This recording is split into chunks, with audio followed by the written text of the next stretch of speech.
তারেক রহমান প্রধানমন্ত্রী হওয়ার পর ভারত বাংলাদেশ সম্পর্ক কীরকম হতে চলেছে, তার সামনের চ্যালেঞ্জগুলোই বা কী, ভারতের প্রত্যাশাই বা কী? ভারত সরকার এটাকে ওয়েলকাম করেছে, ওরাও একটা হাত বাড়িয়েছে।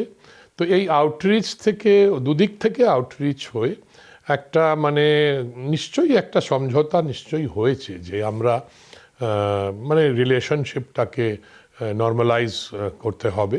আর আমরা অলরেডি আউটকামস দেখছি, ভিসা নর্মাল হয়ে যাচ্ছে, আরও অনেক কিছু নর্মাল হয়ে যাবে মনে হচ্ছে তাড়াতাড়ি।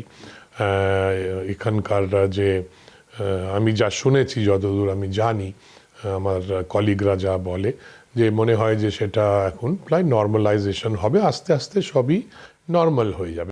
এর আগে খালেদা জিয়ার নেতৃত্বে যখন বিএনপি সরকার ছিল, তখন ভারতের পররাষ্ট্রমন্ত্রী ছিলেন যশবন্ত সিনহা। তিনি মনে করেন ভারত ও বাংলাদেশ দুজনের সামনেই সম্পর্ক ভালো করার একটা সুযোগ এসে গেছে। He is come back with a massive mandate. That is a mandate which should be respected not only in Bangladesh but also in India and elsewhere.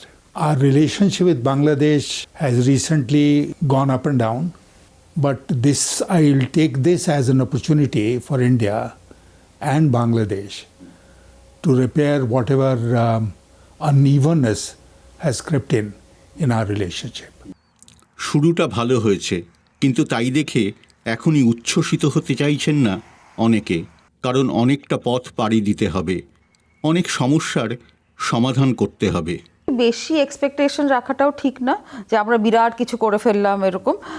আর আমার যেটা মনে হয়, ইন্ডিয়াতে নিশ্চয়ই খুশি, একটি ইলেক্টেড গভর্নমেন্ট হয়েছে। তারেক রহমান কতটা নিজের লোকদের কনভিন্স করতে পারবে সেটাই অ্যাকচুয়ালি ইম্পর্ট্যান্ট। আবার নিরাপত্তা বিশেষজ্ঞরা বলছেন সুসম্পর্কের জন্য কিছু বিষয় নিশ্চিত করা দরকার।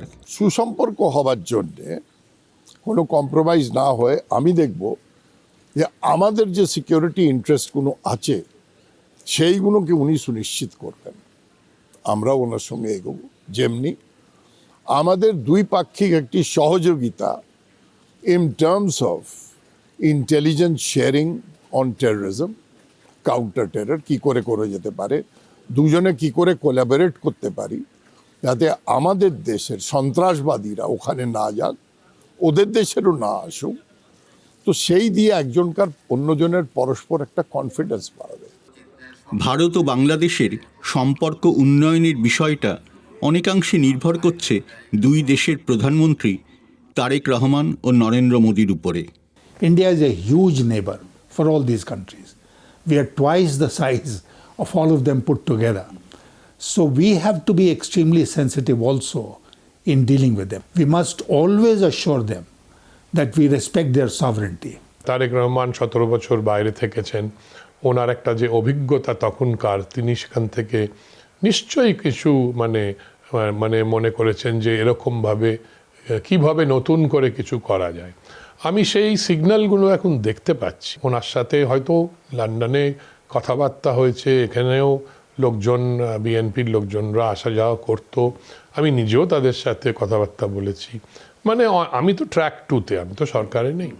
তো সেই ফিলিংটা আমাদের বোধহয় ছিল যে এবার একটা নতুন করে একটা চ্যাপ্টার লেখা যেতে পারে। প্রথমবার দেখলাম ইলেকশন ম্যানিফেস্টোতে কিন্তু ওরা লিখেছে যে ওদের মাটির থেকে কোনো অ্যান্টি কারুর জন্য কোনো অ্যাক্টিভিটি হবে না, অন্য কোনো দেশকে ওরা ওই জায়গা দেবে না, ওরা নিজেরাও কোনো নাম করেনি, প্রতিবেশী হিসাবে লিখেছে।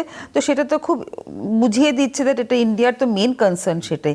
এই ব্যাপারটা যদি ওরা ধরে রাখতে পারে তাহলে আমার মনে হয় বাকি জিনিসগুলো আস্তে আস্তে ঠিক জায়গায় এসে যাবে। ভারত এবং বাংলাদেশের মধ্যে বাস চলাচল আবার শুরু হয়েছে, ভিসা দেয়া হচ্ছে, শুরুটা ভালো হয়েছে, কিন্তু এখনও সামনে অনেক চ্যালেঞ্জ আছে।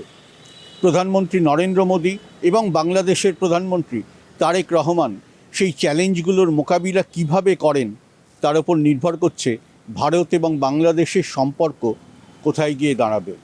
ক্যামেরায় রৌফ ফিদার সঙ্গে গৌতম ভোট, DW বাংলা।